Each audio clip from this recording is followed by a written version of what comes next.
दोस्तों स्वागत है आपका मूवी ज्ञान चैनल में। इस वीडियो में मैं आपके लिए येलो जैकेट सीजन 3 के नेक्स्ट 5 एपिसोड लेकर आया हूँ। इस सीरीज के बारे में मैं आपको थोड़ी सी जानकारी दिए देता हूँ, जिसमें कुछ लड़कियां एक जंगल में फंस जाती है और फिर जंगल उनके साथ ऐसे खेल खेलता है कि वो एक दूसरे को ही मारकर खाने के लिए मजबूर हो जाती है। कुछ लड़कियां तो बचकर वापस अपने घर भी पहुंच जाती हैं, लेकिन वहां पहुंचने के बाद भी जंगल उनका पीछा नहीं छोड़ता, बल्कि उनको उल्टे सीधे भ्रम में डालकर उनसे उल्टे सीधे काम करवाता है। पिछले सभी एपिसोड्स आपको डिस्क्रिप्शन और आई बटन में मिल जाएंगे, अगर देखना चाहो तो देख सकते हैं। तो ज्यादा बातें ना करते हुए कहानी आगे बढ़ाते हैं।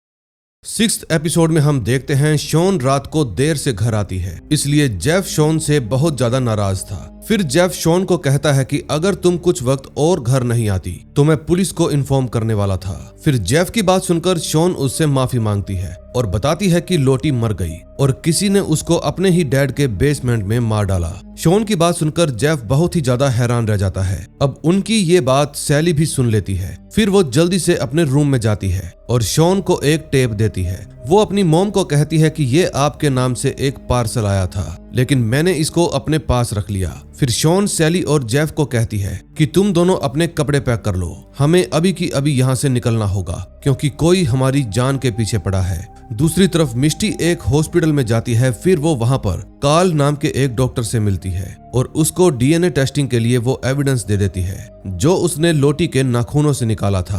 फिर जब मिस्टी वहाँ से जाने लगती है तो उसके पास वॉल्टर का फोन आता है और वो मिस्टी से शॉन के बारे में पूछने लगता है, क्योंकि शॉन काफी वक्त से उसका फोन नहीं उठा रही थी। लेकिन मिस्टी तो वॉल्टर से ठीक ढंग से बात भी नहीं करती, क्योंकि वॉल्टर मिस्टी के काम में टांग अड़ा रहा था और ये बात मिस्टी को बिल्कुल भी पसंद नहीं थी। दूसरी तरफ शॉन, जेफ और सैली किसी दूसरे घर में जाते हैं। जब शॉन और जेफ दोनों बातें कर रहे थे तो शॉन को अचानक से चक्कर आने लगते हैं, इसलिए जेफ शॉन के लिए बाहर से कुछ खाने के लिए सामान लेने के लिए चला जाता है, लेकिन उसको नहीं पता था कि शॉन चक्कर आने का नाटक कर रही है। फिर वो जेफ के जाते ही वैन को कॉल करती है और पूछती है कि मेरे पास एक टेप है, उसको कैसे चलाया जा सकता है। फिर वैन बताती है कि आजकल डैड टेप कोई भी यूज नहीं करता, लेकिन मेरे पास एक पुराना डैड टेप प्लेयर है, अगर वो काम करता होगा तो हम उस टेप को सुन सकते हैं। वैन की बात सुनकर शॉन कहती है कि मुझे उस प्लेयर की बहुत ज्यादा जरूरत है, क्योंकि कोई हाथ धोकर हमारे पीछे पड़ा है और जो भी हमें मारना चाहता है उसने मेरे घर पर एक टेप भेजी है, इसलिए क्या तुम मुझे जल्दी से जल्दी वो प्लेयर लाकर दे सकती हो। शॉन की बात सुनकर वैन समझ जाती है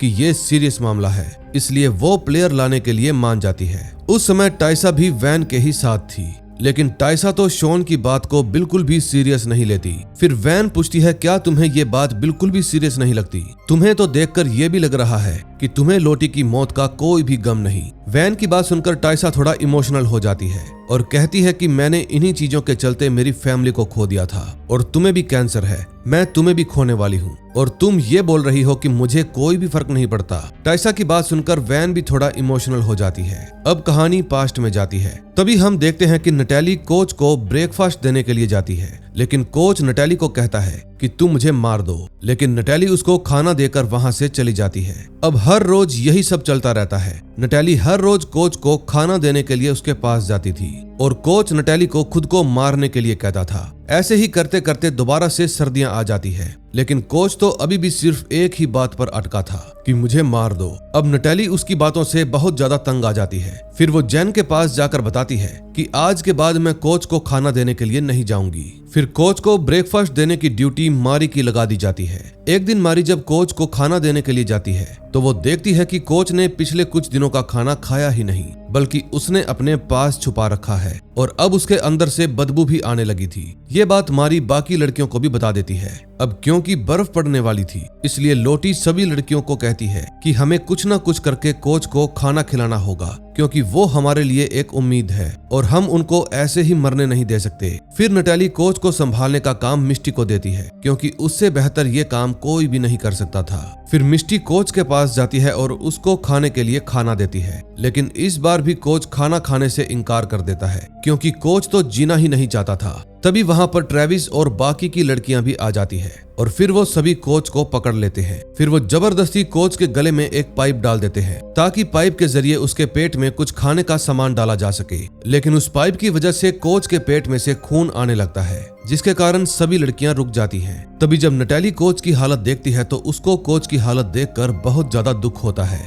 दूसरी तरफ अकीला और लोटी उसी गुफा में जाती है। इस बार अकीला को अपने विजन में अपनी झोपड़ियां नजर आती है जहां पर एक भालू आया हुआ था। लेकिन तभी अकीला को होश आ जाता है क्योंकि वो अपने विजन में भालू को देखकर बहुत ही ज्यादा डर गई थी। अगले सीन में हम देखते हैं रात के समय नटैली चाकू लेकर कोच की तरफ जाने लगती है। लेकिन नटैली जब कोच के पास जा रही थी तो ट्रेविस उसको रोक लेता है क्योंकि हाथ में चाकू देखकर वो समझ गया था कि नटैली कोच को मारने के लिए जा रही है। फिर पूछने पर नटैली बताती है कि तुमने भी कोच की हालत देखी है ना, इसलिए उस पर थोड़ा रहम खाओ और प्लीज मेरा रास्ता छोड़ दो। फिर ट्रेविस नटैली का रास्ता छोड़ देता है क्योंकि उससे भी कोच की इतनी बुरी हालत देखी नहीं जा रही थी। फिर नटैली कोच के पास जाकर उसको अपने चाकू से मार डालती है। फिर सुबह होने पर सभी लड़कियों को पता चल जाता है कि कोच बैन मारे गए और उनको नटैली ने मारा है। फिर नटैली सभी को बताती है कि मैं कोच को तड़पता हुआ नहीं देख सकती थी, इसीलिए मैंने उनको मार डाला। नटैली की बात सुनकर सभी लड़कियों को और भी ज्यादा गुस्सा आ जाता है।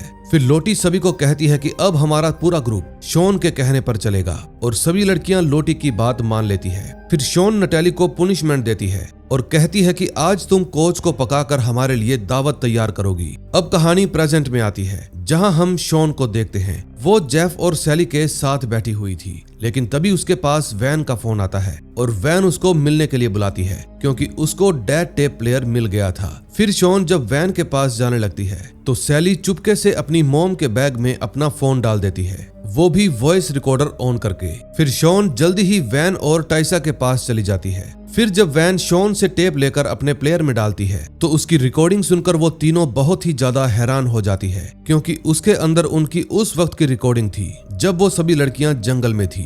अब इस बात से वो तीनों ही परेशान हो जाती है। फिर टाइसा शॉन को कहती है कि मुझे तो लगता है कि ये मिस्टी का काम है क्योंकि इसके बारे में हमारे अलावा किसी को भी नहीं पता था। फिर शॉन कहती है मैं पूरी तरह श्योर हूँ कि ये काम मिस्टी का नहीं हो सकता, ये कोई और ही है जो हम पर नजर रखे हुए है। तभी शॉन अपने बैग में सैली का फोन देख लेती है और उस फोन को देखकर शॉन को गुस्सा आ जाता है। फिर वो वैन और टाइसा को बिना कुछ बोले ही वहां से चली जाती है। अगले सीन में हम देखते हैं मिस्टी एक होटल के बाहर खड़ी थी और वो यहाँ इसलिए खड़ी थी क्योंकि मरने से पहले लोटी यहाँ पर आई थी। तभी मिस्टी की नजर लूसी पर पड़ती है जो कि लोटी के रिहैबिलिटेशन क्लब में काम किया करती थी। फिर मिस्टी लूसी का पीछा करने लगती है और थोड़ा आगे जाकर उसको रोक लेती है। लूसी मिस्टी को देखकर काफी ज्यादा घबरा जाती है क्योंकि उसको लग रहा था कि मिस्टी उसकी जान लेने के लिए आई है। फिर मिस्टी लूसी से पूछती है क्या तुमने ही लोटी को मारा है क्योंकि उसने तुम्हारी लाइफ बर्बाद कर दी थी।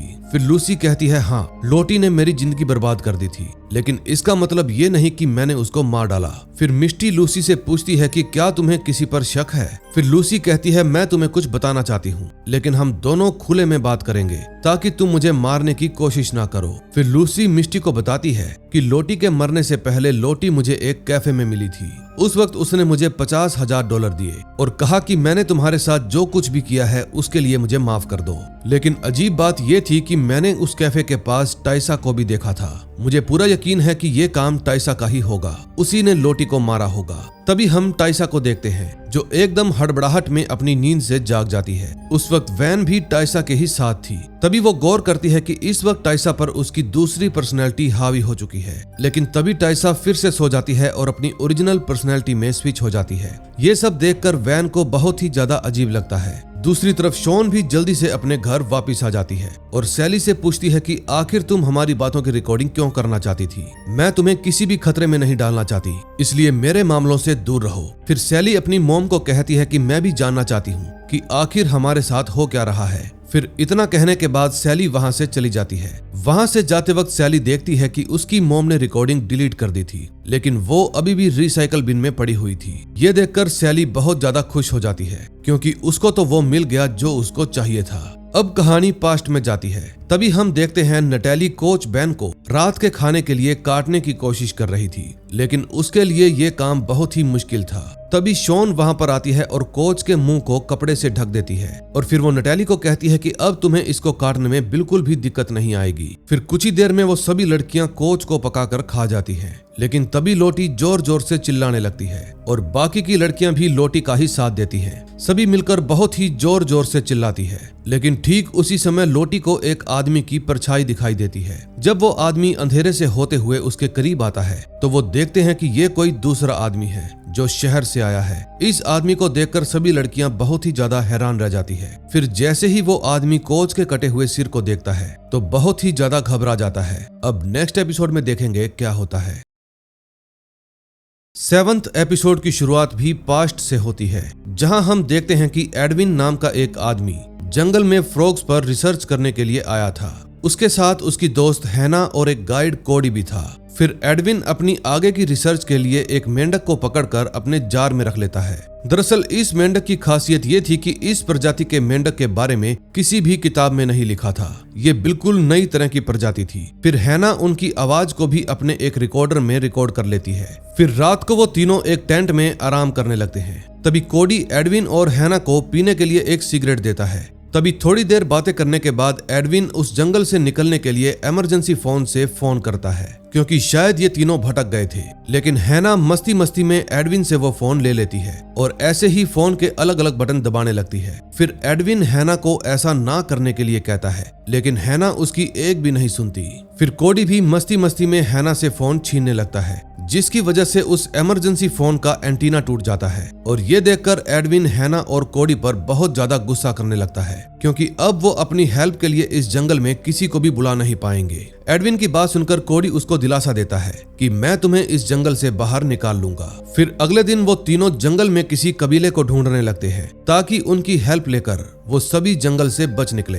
तभी मौका देखकर एडविन हैना को कहता है कि तुम्हें कोडी से दूर रहना चाहिए, क्योंकि मुझे तो ये लगता है कि उसने जानबूझकर हमारे इमरजेंसी फोन को खराब किया है। उसका कुछ भी पता नहीं है, वो हमें इस जंगल में मार भी सकता है और फिर हमारा सारा सामान लूट कर यहाँ से भाग जाएगा। तभी चलते चलते रात हो जाती है। रात में जब वो तीनों अपने कैंप के पास थे तो ठीक उसी वक्त एडविन को लड़कियों के चिल्लाने की आवाज आती है। फिर जब एडविन उस आवाज का पीछा करते करते वहां पर पहुंचता है तो देखता है कि कुछ लड़कियां जंगल में बोन फायर के पास इकट्ठा होकर चिल्ला रही थी। उनको देखकर एडविन को थोड़ा अजीब लगता है और वो सोचता है कि ये लड़कियां इस तरह क्यों चिल्ला रही हैं। फिर वो तीनों जल्दी से उनके पास चले जाते हैं। तभी एडविन कोच का कटा हुआ सिर देख लेता है और उसको देखकर बहुत ज्यादा डर जाता है। फिर वो उन सभी लड़कियों को कहता है कि हम आपके काम में दखलंदाजी नहीं करेंगे, इसलिए हम यहाँ से जा रहे हैं। तभी वैन बाकी की लड़कियों को कहती है कि अब हम सभी वापिस अपने घर जाने वाले हैं। तभी लोटी वहां पर आती है और एडविन के सिर पर कुल्हाड़ी से वार कर देती है,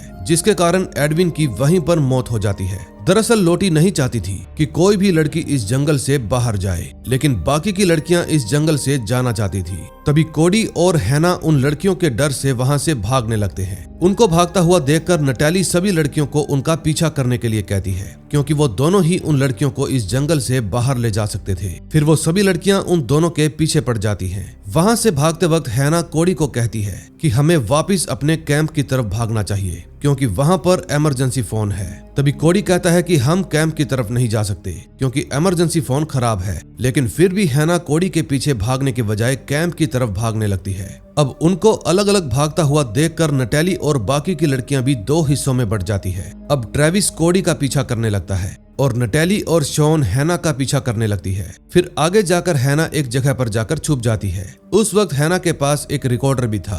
फिर हैना अपनी बेटी के लिए एक मैसेज रिकॉर्ड करती है और देखती है कि जहां पर वो छुपी है वहां पर शॉन और नटैली दोनों आ गई हैं। अब उन दोनों को देखकर हैना खुद को उनके सामने सरेंडर कर देती है। फिर शॉन हैना से कोडी के बारे में पूछती है। हैना बताती है कि उस आदमी को तो हमने सिर्फ गाइड के लिए हायर किया था, इसलिए अभी वो कहां पर गया है इसके बारे में मुझे कुछ भी नहीं पता।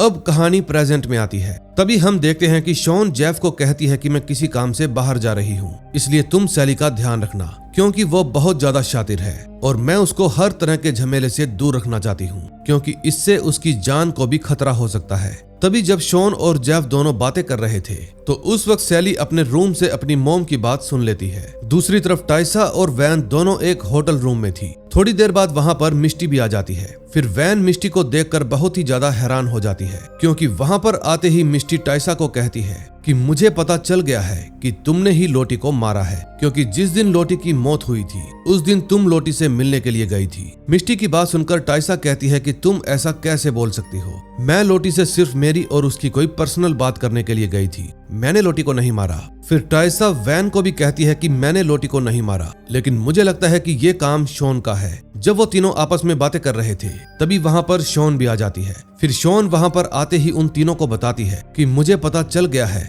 कि हमारी जान के पीछे हाथ धोकर कौन पड़ा है। दरअसल जो हैना नाम की औरत जंगल में फंसी थी उसकी बेटी अभी भी जिंदा है और वो ही हमसे अपनी मॉम की मौत का बदला लेना चाहती है। मैंने उसका एड्रेस पता लगा लिया है, इसलिए मैं उससे बात करने के लिए जा रही हूँ। शॉन की बात सुनकर वो तीनों भी शॉन के साथ चलने के लिए तैयार हो जाती हैं। लेकिन रास्ते में मिस्टी को एक बात बहुत ही ज्यादा अजीब लगती है और वो कहती है कि आखिर हैना का रिकॉर्डर जंगल से लाया कौन होगा, और वो जो कोई भी है जो हमसे बदला लेना चाहता है उसने हमसे पहले बदला क्यों नहीं लिया, और अब वो 25 साल बाद हमसे क्यों बदला लेना चाहता है। फिर थोड़ा आगे जाने के बाद शॉन अपनी गाड़ी में फ्यूल डलवाने के लिए रुकती है। तभी वैन टाइसा को एक बार फिर से पूछती है कि क्या तुमने ही मुझे ठीक करने के लिए लोटी की बलि दी है, लेकिन टाइसा एक बार फिर से वैन को कहती है कि मैंने लोटी को नहीं मारा, और अगर मैंने लोटी को मारा भी होता तो मैं तुम्हें बता देती। और इतना कहने के बाद वो फिर से अपना सफर शुरू कर देती हैं। तभी मिस्टी के पास वॉल्टर का मैसेज आता है। वो मिस्टी को बताता है कि जो तुमने लोटी का डीएनए टेस्ट करवाने के लिए सैंपल लिया था वो शॉन के डीएनए से मैच कर रहा है, यानी कि शॉन ने ही लोटी को मारा है। ये देखकर मिस्टी काफी ज्यादा हैरान हो जाती है। फिर वो जल्दी से टाइसा और वैन को मैसेज करके ये सब बता देती है, और फिर वो तीनों शॉन को बहाना बनाकर गाड़ी रोकने के लिए कहती है। लेकिन इतने में वैन को खून की उल्टी होने लगती है। फिर वो तीनों जल्दी से वैन को हॉस्पिटल लेकर जाती है और वहां जाकर वैन को एडमिट करवाती है। तभी मिस्टी शॉन को कहती है कि मैंने लोटी के नाखूनों का डीएनए सैंपल लिया था और वो तुम्हारे डीएनए से मैच कर रहा है, इसलिए हम सबको पता चल गया है कि लोटी को तुम ही ने मारा है। लेकिन शॉन अभी भी मिस्टी की बात मानने को तैयार ही नहीं थी।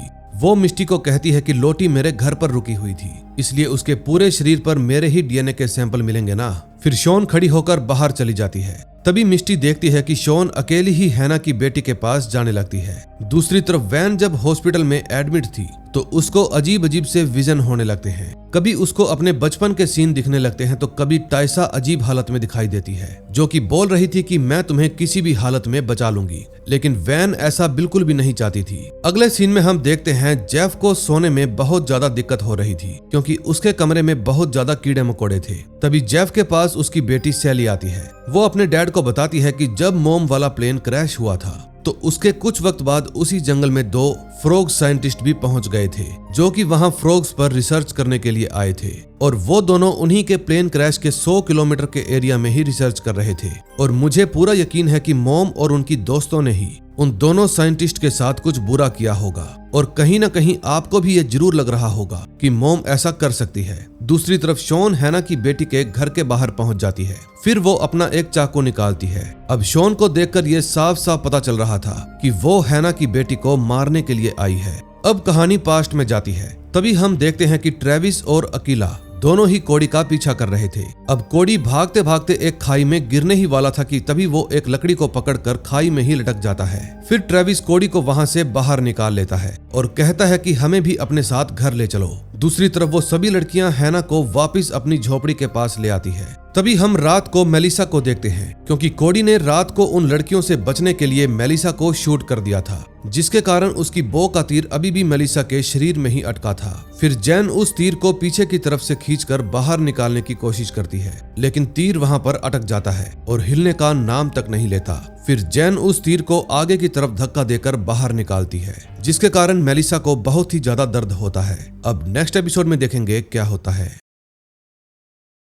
8वें एपिसोड में हम देखते हैं शॉन एक सपना देख रही थी कि वो एक स्टोर में काम करती है। तभी शॉन के पास जैकी आती है और फिर शॉन जैकी से पूछती है कि क्या मेरा फ्यूचर तुम्हारे जैसा होने वाला है। जैकी कहती है मुझे क्या पता, मैं तो मर चुकी हूँ। तभी अचानक से वहां पर लगी ट्यूबलाइट के अंदर से बहुत सारे कीड़े निकलने शुरू हो जाते हैं और इसी के साथ शॉन की आंख खुल जाती है। दरअसल वो रात को हैना के घर के बाहर आकर अपनी गाड़ी के अंदर ही सो गई थी। फिर शॉन जल्दी से अपने पास रखा हुआ चाकू उठा लेती है और हैना की बेटी के घर पर चली जाती है। जब शॉन घर के अंदर जाती है तो देखती है वहां पर कोई भी नहीं है, लेकिन तभी वहाँ पर हैना और उसकी बेटी दोनों आ जाती हैं, जिनसे डरकर शॉन एक स्टोर में घुस जाती है और वहाँ जाकर छुप जाती है। तभी वो देखती है कि उनके साथ कैली नाम की एक और औरत भी है, जो कि हैना की बेटी की पत्नी है, और तीनों इस घर में काफी खुशी खुशी अपनी जिंदगी जी रहे हैं। तभी सुबह सुबह हैना की बेटी अपनी बेटी को स्कूल छोड़ने के लिए चली जाती है, लेकिन कैली अभी भी घर के अंदर ही थी। थोड़ी देर बाद कैली एक चाकू उठाती है और शॉन जिस स्टोर रूम में छुपी थी उसके बाहर आकर कहती है कि तुम जो कोई भी हो,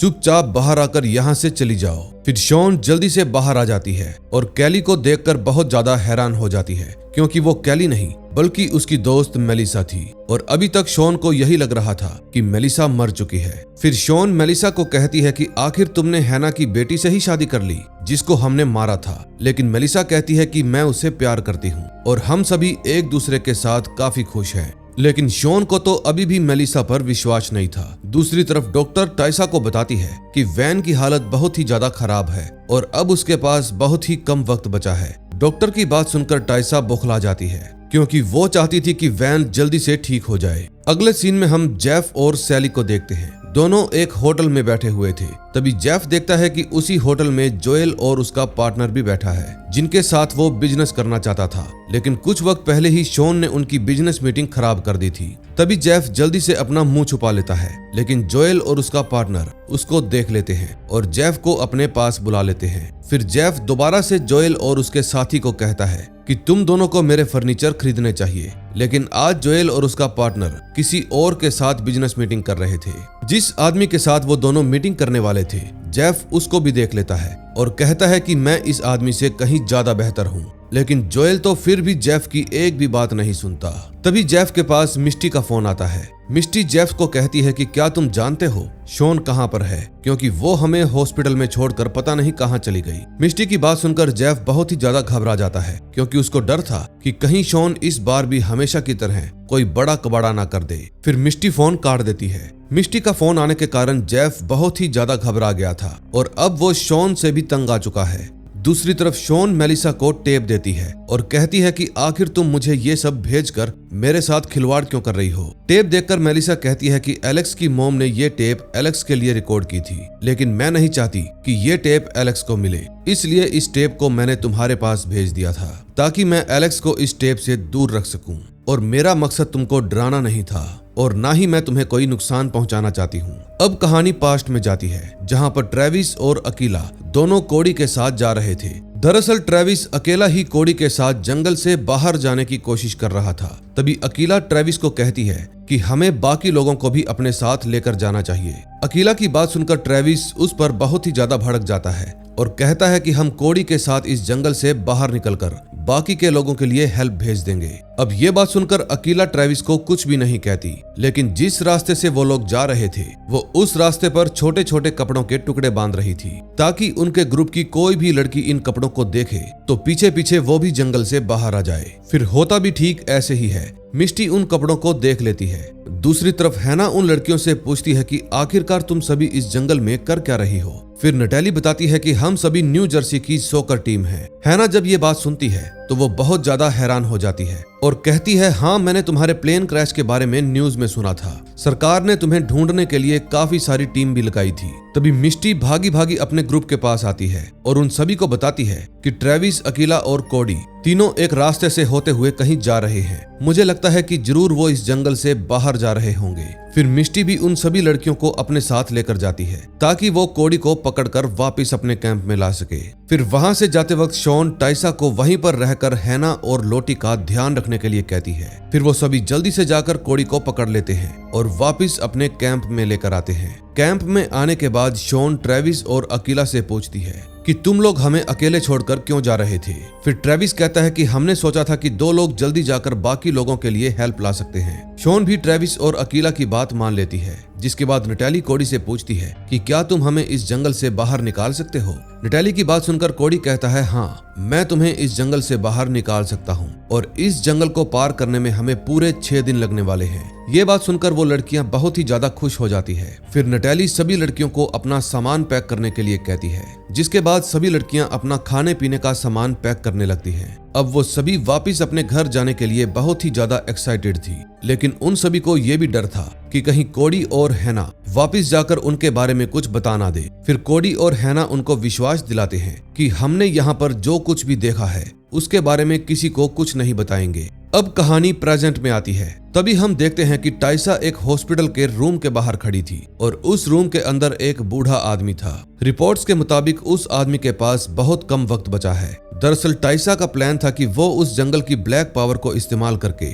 इस आदमी की बलि दे देगी, जिसके कारण शायद वैन बच जाएगी। फिर मिस्टी टाइसा को रोकने की कोशिश करती है, लेकिन फिर भी टाइसा अंदर चली जाती है और वहां पर पड़ा हुआ एक पिलो उठाकर उस बूढ़े आदमी की सांस घोटकर उसको मारने की कोशिश करती है, लेकिन वो ऐसा कर ही नहीं पाती। फिर गुस्से में आकर टाइसा उसी आदमी पर चीखने लगती है। इन सब बातों के कारण उस बूढ़े आदमी की सांसें रुक जाती है और ये देखकर मिस्टी जल्दी से टाइसा को वहां से बाहर ले जाती है। दूसरी तरफ शॉन मेलिसा से कहती है कि लोटी भी मारी गई और मुझे पूरा यकीन है कि उसको तुमने ही मारा है। फिर शॉन की बात सुनकर मेलिसा कहती है कि मुझे तो अभी तक ये भी नहीं पता था कि लोटी मारी गई। फिर वो शॉन को विश्वास दिलाने की कोशिश करती है कि मैंने लोटी को नहीं मारा, लेकिन शॉन उसकी एक भी बात पर विश्वास नहीं करती।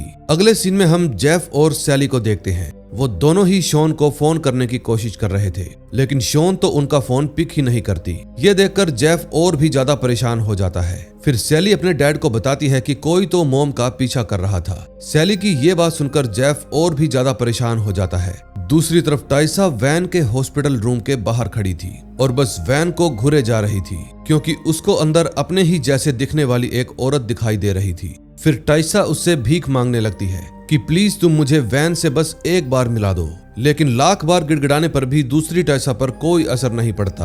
दूसरी तरफ जेफ और सैली दोनों ही अपने होटल से चेकआउट कर देते हैं। आज जेफ काफी ज्यादा खुश लग रहा था, लेकिन तभी वहां पर जोएल और उसका पार्टनर आ जाता है। फिर जेफ जल्दी से उसके पास जाता है और जोएल को कहता है कि उस दिन हमारी बिजनेस मीटिंग मेरी वाइफ ने खराब कर दी थी, लेकिन अब मेरी वाइफ मर चुकी है क्योंकि वो पागल थी और मुझे लगता है कि मैं ही वो इंसान हूँ जिसको आप ढूंढ रहे हैं। मैं आपको अच्छी सर्विस दूंगा। अब सैली भी अपने डैड को दोबारा से खुश देखकर काफी ज्यादा खुश थी। अगले सीन में हम शॉन और मेलिसा को देखते हैं। मेलिसा शॉन को कहती है कि मैं तुम्हें मारने की कोशिश क्यों करूंगी, मैं तो बस मेरी लाइफ को अच्छे से जीना चाहती हूँ। फिर मेलिसा शॉन और खुद के लिए पानी लेने के लिए चली जाती है। जब मेलिसा शॉन को पानी देने के लिए जाती है तो वो शॉन का चाकू उठाने की कोशिश करती है और ये देखकर शॉन मेलिसा पर हमला कर देती है और उसको बहुत बुरे तरीके से पीटने लगती है। इस सब हाथापाई में शॉन के भी नाक से खून निकलने लगता है, जिसको देखकर शॉन को और भी ज्यादा गुस्सा आ जाता है। फिर वो अपने मुंह से मेलिसा के हाथ को काट लेती है और अपने दांतों से उसके हाथ का मांस उखाड़ लाती है।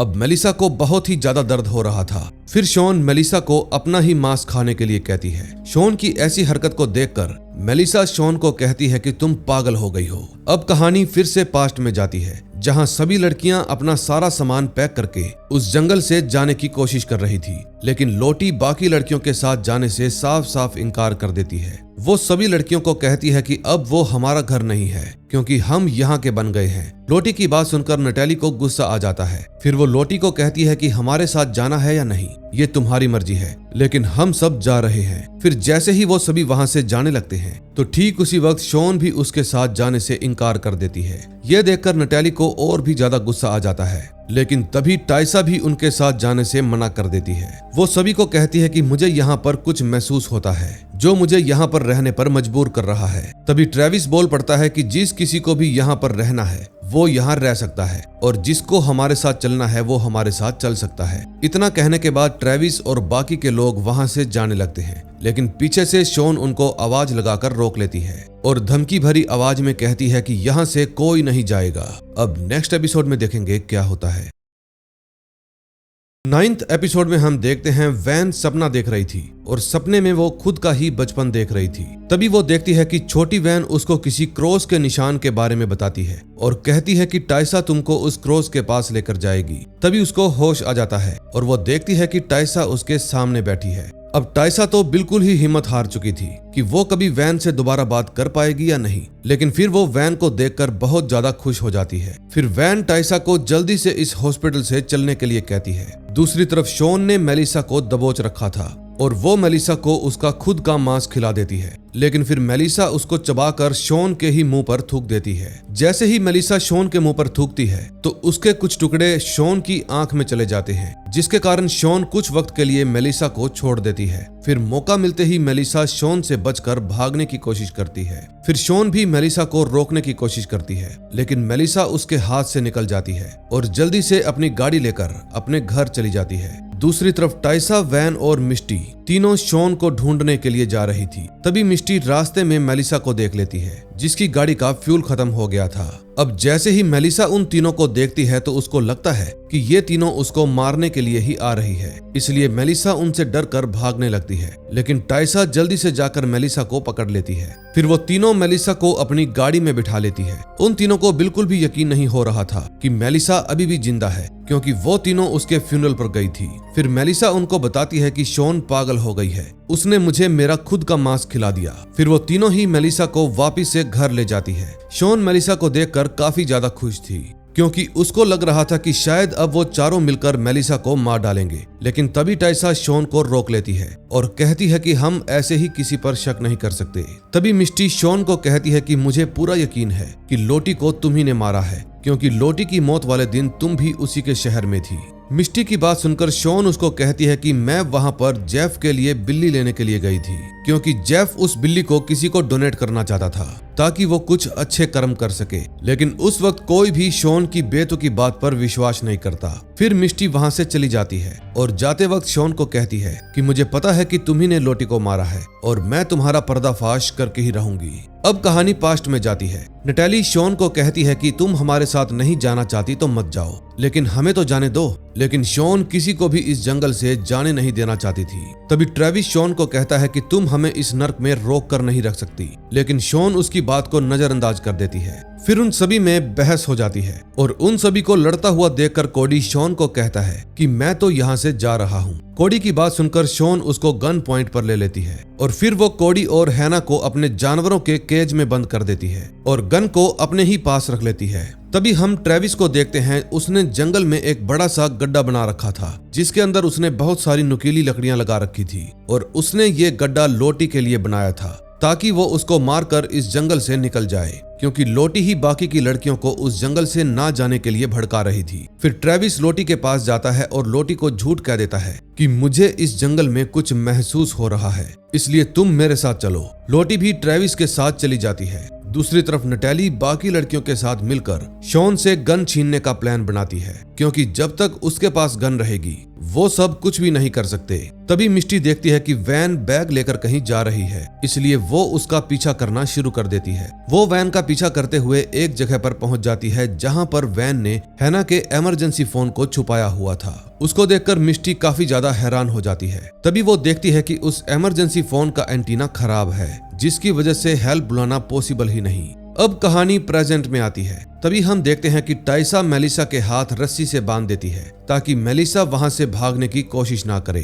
तभी शॉन सभी को बताती है कि मेलिसा अपना नाम बदलकर हैना की बेटी के साथ ही रहती है और उनकी एक बेटी भी है। शॉन की बात सुनकर टाइसा और वैन दोनों ही बहुत ज्यादा हैरान हो जाती है और उनको इस बात पर यकीन ही नहीं होता कि आखिर मेलिसा ऐसे कैसे कर सकती है, क्योंकि उन सब ने मिलकर ही हैना को मारा था। दूसरी तरफ जब मिस्टी वोल्टर के साथ एक होटल में थी तो वो वोल्टर को बताती है कि शायद शॉन सच बोल रही है, उसने लोटी को नहीं मारा। फिर मिस्टी वोल्टर से फोन मांगती है, वो फोन जिसके अंदर वोल्टर ने लोटी के फोन का सारा डेटा ट्रांसफर किया हुआ था। फिर वोल्टर जल्दी से मिस्टी को वो फोन लाकर दे देता है, लेकिन मौका देखकर मिस्टी उस फोन को लेकर चुपके से उस होटल से निकल जाती है और वोल्टर बस देखता रह जाता है। अगले सीन में हम देखते हैं वैन मेलिसा के घर के अंदर आती है और देखती है कि टाइसा बेहोशी की हालत में जमीन पर पड़ी है। तभी उसको पता चलता है कि मेलिसा ने अपने घर की चिमनी बंद कर दी है। फिर वैन जल्दी से चिमनी को खोल देती है और टाइसा को जैसे तैसे घर से बाहर लेकर आती है। अब साफ हवा में आने के बाद टाइसा को होश आ जाता है। फिर वैन दोबारा से घर के अंदर जाती है और किचन में रखा हुआ चाकू उठाकर मेलिसा की तरफ बढ़ती है, लेकिन वो मेलिसा को मारने की बजाय उसके हाथ खोल देती है। वो मेलिसा को मारना तो चाहती थी, लेकिन वो ऐसा कर नहीं पाती। लेकिन उल्टा मेलिसा वैन का चाकू लेकर उसी पर हमला कर देती है, जिसके कारण वैन की वहीं पर मौत हो जाती है। मरने से पहले वैन खुद को एक प्लेन में देखती है और उसके पास छोटी वैन बैठी हुई थी। वो वैन को कहती है कि ये तो एक दिन होना ही था। वैन को बिल्कुल भी विश्वास नहीं हो रहा था कि वो मर गई। तभी टाइसा घर के अंदर आती है और वैन को मरा हुआ देखती है, लेकिन ठीक उसी वक्त मेलिसा वहां से भाग जाती है। अब वैन की मौत पर टाइसा को बहुत दुख होता है, इसलिए वो रोने लगती है। अब कहानी पास्ट में जाती है। तभी हम देखते हैं कि मेलिसा हैना के साथ बैठी हुई थी। उस वक्त हैना मेलिसा को उसकी बेटी के बारे में बताती है और कहती है कि मेरी बेटी 10 साल की है और मुझे उसकी बहुत याद आ रही है। हैना की बात सुनकर मेलिसा को हैना के लिए बहुत बुरा लगता है। तभी शॉन भी वहां पर आ जाती है और मेलिसा और हैना को एक साथ बात करते हुए देख लेती है। फिर शॉन उन दोनों को बात करता हुआ देखकर मेलिसा पर गुस्सा हो जाती है और वापस अपने कैंप में आ जाती है। फिर मेलिसा भी जल्दी से शॉन के पास जाती है और उसको समझाती है कि हैना मुझे सिर्फ अपनी बेटी के बारे में बता रही थी। मेलिसा की बात सुनकर शॉन उसको कहती है कि वो तुम्हें अपने झांसे में लेने की कोशिश कर रही थी ताकि तुम उस पर दया खाकर उसको आजाद कर दो। फिर मेलिसा शॉन को समझाती है कि मैं इतनी भी पागल नहीं हूँ कि मैं उसको आजाद कर दूंगी। ये बात सुनकर शॉन मेलिसा पर और भी ज्यादा भड़क जाती है और फिर मेलिसा भी गुस्से में वहां से जाने की कोशिश करती है। फिर जब मेलिसा भी गुस्से में आकर वहां से जाने लगती है तो शॉन मेलिसा को गन पॉइंट पर ले लेती है और उसकी तरफ एक गोली भी चला देती है, लेकिन गोली मेलिसा की जैकेट को छूकर निकल जाती है, जिसके कारण वो बहुत ज्यादा घबरा जाती है। अगले सीन में हम ट्रेविस और लोटी को देखते हैं। ट्रेविस लोटी को उस जगह पर लेकर जाता है जहां पर उसने लोटी को मारने के लिए गड्ढा बनाया हुआ था। तभी लोटी ट्रेविस के बनाए हुए गड्ढे के ऊपर चली जाती है, लेकिन वो उसके अंदर नहीं गिरती। ये देखकर ट्रेविस बहुत ही ज्यादा हैरान रह जाता है, क्योंकि उसको अपनी आंखों पर यकीन ही नहीं हो रहा था, क्योंकि अभी तक तो लोटी को नीचे गड्ढे में गिर जाना चाहिए था, लेकिन लोटी तो उन घास फूस की पत्तियों के ऊपर आराम से चल रही थी। दूसरी तरफ जैन हैना को दूर जंगल में ले जाती है, जहां पर नटैली हैना का इंतजार कर रही थी। नटैली हैना को एक चाकू पकड़ा देती है और कहती है कि आज रात हम यहाँ से भागने वाले हैं, इसलिए इस चाकू से तुम खुद को और कोडी को आजाद कर लेना। फिर हैना भी नटैली से वो चाकू ले लेती है और फिर रात को मौका देखकर वो खुद की और कोडी के हाथ की बंधी हुई रस्सी काट देती है, लेकिन ठीक उसी वक्त शॉन भी गन लेकर वहां पर आ जाती है। अब शॉन उन दोनों से कुछ पूछ पाती इससे पहले ही हैना अपने पास रखे हुए चाकू को कोडी की आंख में घुसा देती है, जिसके कारण कोडी की वहीं पर मौत हो जाती है। अब उसको मरा हुआ देखकर हैना शॉन को चाकू देते हुए कहती है कि मुझे भी तुम्हारे ग्रुप में शामिल कर लो। हैना का ये काम देखकर शॉन भी काफी ज्यादा हैरान थी, लेकिन बाकी की लड़कियां कोडी के मरने से बहुत ही ज्यादा दुखी थी, क्योंकि वो सभी वापस अपने घर जाना चाहती थी, लेकिन अब उनकी उम्मीद पर पानी फिर गया था। दूसरी तरफ नटैली भी हैना और कोडी के आने का इंतजार कर रही थी, लेकिन तभी वहां पर मेलिसा और बाकी की लड़कियां आ जाती हैं। मेलिसा नटैली को बताती है कि हैना ने कोडी को मार दिया। ये बात सुनकर नटैली जोर जोर से रोने लगती है, क्योंकि उनकी आखिरी उम्मीद भी चली गई थी। लेकिन तभी उसी रात बर्फ गिरना भी शुरू हो जाती है। नटैली चाहती थी कि वो इस बार सर्दी आने से पहले यहाँ से निकल जाए, क्योंकि अगर वो यहाँ से नहीं निकले तो पिछली बार की तरह इस बार भी एक दूसरे को खाकर ही जिंदा रहना पड़ेगा। फिर नटैली देखती है कि मिष्टी कहीं पर जा रही है। फिर वो जल्दी से मिष्टी का पीछा करना शुरू कर देती है। तभी मिष्टी जंगल में एक जगह पर जाती है जहां पर उसने अपने एक डब्बे को छुपा रखा था और उस डिब्बे के अंदर काफी सारे एंटीना थे। अब उसको उन एंटीना में से वो एंटीना ढूंढना था जो वैन के पास रखे इमरजेंसी फोन के अंदर फिट हो जाए। लेकिन तभी वहां पर नटैली आ जाती है। फिर मिष्टी नटैली को कहती है कि हम अभी भी घर जा सकते हैं, और ये देखकर नटैली की उम्मीद फिर से जाग जाती है। अब लास्ट एपिसोड में देखेंगे क्या होता है। लास्ट एपिसोड में हम देखते हैं वो जंगल में सभी लड़कियां नटैली को पकड़कर वापस कैंप पर ले आती हैं, लेकिन नटैली अपने कैंप से भागी क्यों थी ये हमें आगे पता चलेगा। अब कहानी फ्लैशबैक में जाती है, जहां हम देखते हैं कि मिष्टी नटैली को बता देती है कि मैंने ही प्लेन के इमरजेंसी रेडियो को खराब किया था। मिष्टी की बात सुनकर नटैली उसको बहुत ही जोर से थप्पड़ देती है, क्योंकि अगर मिष्टी ऐसा ना करती तो आज वो सभी लड़कियां घर पर होती। लेकिन तभी मिष्टी नटैली को बताती है कि हम अभी भी घर जा सकते हैं, क्योंकि मेरे पास एक इमरजेंसी फोन है। ये बात सुनकर नटैली को राहत की सांस मिलती है। अब कहानी प्रेजेंट में आती है। तभी हम टाइसा और शॉन को देखते हैं। टाइसा को वैन की मौत से बहुत ही ज्यादा दुख हो रहा था, और अब ये दोनों वैन की बॉडी को दफनाने के लिए दूर जंगल में जा रही थी। फिर टाइसा शॉन को गाड़ी रोकने के लिए कहती है और वैन की बॉडी को बाहर निकालने के लिए हेल्प भी मांगती है। लेकिन फिर वो शॉन को वैन की बॉडी से दूर रहने के लिए कहती है और अकेले ही उसको दफनाने के लिए चली जाती है। वैन को दफनाने से पहले टाइसा अपने चाकू से वैन का मांस काट लेती है और फिर उसको खा जाती है। फिर वैन की बॉडी को दफनाकर टाइसा वापस शॉन के पास गाड़ी में आकर बैठ जाती है। अगले सीन में हम सैली को देखते हैं जो कि इस समय स्कूल में थी। तभी उसके पास मिष्टी आती है और उस वक्त सैली मिष्टी को देखकर काफी ज्यादा घबरा जाती है। फिर मिष्टी सैली से पूछती है कि जिस दिन मैं तुम्हारे घर पर आई थी उस दिन तुमने मेरी शराब के अंदर ड्रग्स क्यों मिलाए थे? तुम्हें पता है ना ये काम इलीगल है। फिर वो सैली को लोटी के फोन में सैली की फोटो दिखाती है और कहती है कि मुझे पूरा यकीन है कि लोटी को तुमने मारा है, इसलिए अब तुम मुझे बताओगी कि सच्चाई क्या है। मिष्टी की बात सुनकर सैली काफी ज्यादा घबरा जाती है। फिर वो मिष्टी को कहती है कि मैंने लोटी को जानबूझकर नहीं मारा था, बल्कि वो एक एक्सीडेंट था। फिर वो मिष्टी को लोटी की मौत वाले दिन की सारी कहानी बताती है और कहती है कि उस दिन मैंने तुम्हें ड्रग्स इसलिए दिए थे ताकि मैं लोटी से अकेले में तुम लोगों ने जो जो भी जंगल में किया उसके बारे में पूछ सकूं। और फिर मुझे एक दिन एक इन्वेल्प मिला जिसके अंदर एक डेड टेप थी, लेकिन मेरे पास उसका प्लेयर नहीं था, इसलिए मैं उसको सुन नहीं पाई। फिर एक दिन मॉम ने लोटी को हमारे घर से निकाल दिया और फिर मैंने देखा कि मेरी टेप भी गायब है और मुझे पूरा यकीन था कि मेरी टेप लोटी ने ही चुराई होगी, इसलिए मैं लोटी के डैड के घर पर चली गई, जहां पर लोटी मुझे अपने घर के बेसमेंट में लेकर गई। वहां पर उसने बहुत सारी कैंडल लगाई हुई थी। फिर वहां जाकर जब मैंने लोटी से टेप मांगा तो लोटी बोली कि क्या तुम यहाँ पर सिर्फ टेप के लिए आई हो? नहीं, तुम यहाँ सिर्फ और सिर्फ उस ब्लैक पावर की वजह से आई हो। वही तुमको यहाँ पर लेकर आई है क्योंकि तुम उस जंगल की बच्ची हो। अब लोटी की बात सुनकर सैली काफी ज्यादा घबरा गई। फिर लोटी उसको बताती है कि तुम्हारी मॉम तुमसे बहुत ज्यादा जलती है क्योंकि तुम उससे कहीं ज्यादा स्ट्रॉन्ग हो, इसलिए वो तुम्हें बिल्कुल भी प्यार नहीं करती। सैली अपनी मॉम के बारे में कुछ भी बुरा नहीं सुन सकती थी और गुस्से में आकर उसने लोटी को उसके ही बेसमेंट की सीढ़ियों से धक्का दे दिया।